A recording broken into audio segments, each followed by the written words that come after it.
बारूद जल उठा। रात के सन्नाटे में गूंजती गोलियों ने चमन और स्पिन बोल्डक को जंग के मैदान में बदल दिया। सैकड़ों परिवार घर छोड़ भागे और हमेशा की तरह पाकिस्तान ने अपनी नाकामी का ठीकरा पड़ोसी पर फोड़ दिया। आज खुलासा करेंगे कि इस बार किसने शुरू की चिंगारी और कौन चला रहा है बारूद की राजनीति। नमस्कार दोस्तों, आप देख रहे हैं इंडिया डेली का डिजिटल प्लेटफॉर्म और मैं हूं आपके साथ तानिया त्यागी। नमस्कार दोस्तों, मेरा नाम भावना सुखीजा है। पाकिस्तान और अफगानिस्तान की सरहद पर एक बार फिर बारूद की बू फैल गई है। चमन और स्पिन बोल्डक के बीच शुक्रवार देर रात जो कुछ हुआ उसने सिर्फ सीमावर्ती इलाके ही नहीं पूरे दक्षिण एशिया को चिंता में डाल दिया है। और सच कहे तो इस बार का हाल देखकर साफ लगता है कि पाकिस्तान अपनी नाकाम नीतियों और बिखरी हुई सेना को छुपाने के लिए किसी भी हद तक उतर आया है। शाम ढलते ही शुरू हुई भारी गोलीबारी ने घरों में बैठे मासूमों को इस तरह दहला दिया कि लोगों के पास जूते पहनने तक का वक्त नहीं मिला। बच्चे कंधे पर, बुजुर्ग हाथ पकड़कर लोग जान बचाने के लिए भागते दिखे। बिल्कुल, और सबसे दर्दनाक पहलू ये रहा कि मोर्टार के गोले और भारी हथियार ऐसे इस्तेमाल हुए जैसे कोई बर्बाद हुकूमत अपनी आखिरी सांसों में पड़ोसियों पर गुस्सा थपाने की कोशिश कर रही हो। आपको बता दें, ठीक 2 दिन पहले सऊदी अरब में पाकिस्तान और अफगानिस्तान के बीच बातचीत हुई थी, नाम की शांति वार्ता। और जैसे ही प्रतिनिधि अपने अपने देशों लौटे, पाकिस्तान की तरफ से छोड़े गए गोलों ने साफ कर दिया कि इस्लामाबाद वार्ता में अमन की बातें सिर्फ दिखावे के लिए करता है। दुनिया ये मानकर चल रही है कि पाकिस्तान को शायद अपनी नाकामी से ध्यान हटाने के लिए एक नया तमाशा चाहिए था, और यही वह तमाशा है। रिपोर्ट्स के मुताबिक गोलियों की बौछार इतनी तेज थी कि लोगों को समझ ही नहीं आ रहा था कि दीवार गिर रही है या ऊपर से छत। स्पिन बोल्डक से पाकिस्तान की ओर, चमन से अफगानिस्तान की दिशा में लगातार गोलीबारी हो रही थी। हालात ऐसे कि सैकड़ों परिवार घर खाली करके भागे, बिना सामान, बिना योजना, बस जान बचाने के लिए। और उधर पाकिस्तान का मीडिया हमेशा की तरह अपने देश की अर्थव्यवस्था को छिपाने में लगा रहा। वही पुराना बयान, वही पुरानी कहानी, हम निर्दोष हैं। जबकि जमीन पर हालात चीख चीख कर बता रहे थे कि खेल पाकिस्तान की ही तरफ से शुरू हुआ था। अफगान तालिबान के प्रवक्ता ज़बीउल्लाह मुजाहिद ने साफ और बेबाक शब्दों में कहा कि पाकिस्तान ने पहले हमला किया।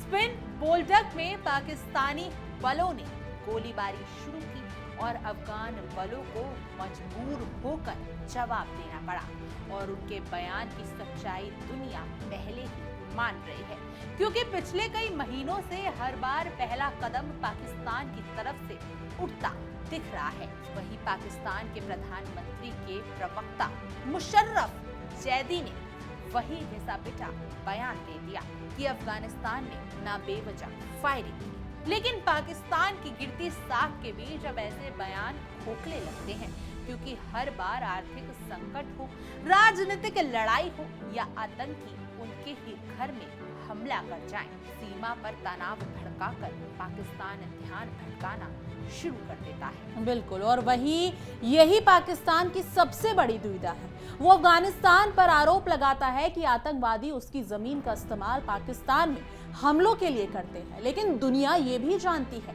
कि आतंकवाद को पनाह देने की सबसे लंबी, सबसे काली किताब पाकिस्तान के ही हिस्से में लिखी गई है।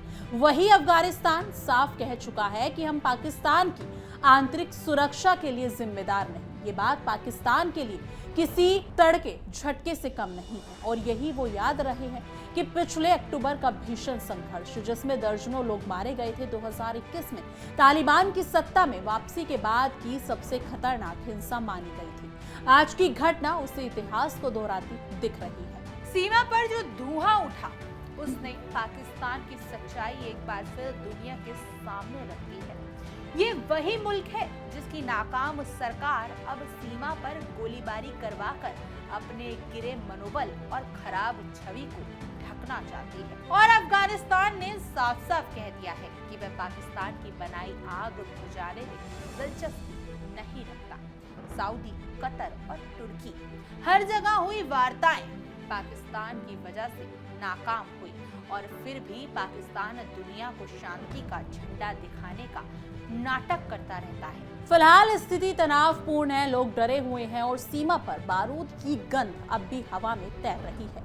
लेकिन एक बात साफ है, चमन और स्पिन बोल्डर की सरहद पर उठी ये धूल पाकिस्तान की असलियत दिखा रही है। वो असलियत जिसमें उसकी नाकाम नीतियां, खोखले दावे और लगातार बढ़ती अस्थिरता पूरी तरह उजागर हो चुकी है। और अब पाकिस्तान शायद से इसी उम्मीद पर टिका है कि गोलियों की आवाज उसकी नाकामियों पर पर्दा डाल देगी। लेकिन सच ये है कि अब दुनिया उसकी हर हरकत को साफ साफ देख रही है। इस मुद्दे पर आपकी क्या राय है? आपको क्या लगता है कि पाकिस्तान अपनी यही नाकाम हरकतों से बाज आएगा या फिर यही नाकाम हरकतें करता रहेगा? आपकी क्या राय है इस मुद्दे पर? कमेंट सेक्शन में अपनी राय जरूर साझा कीजिएगा।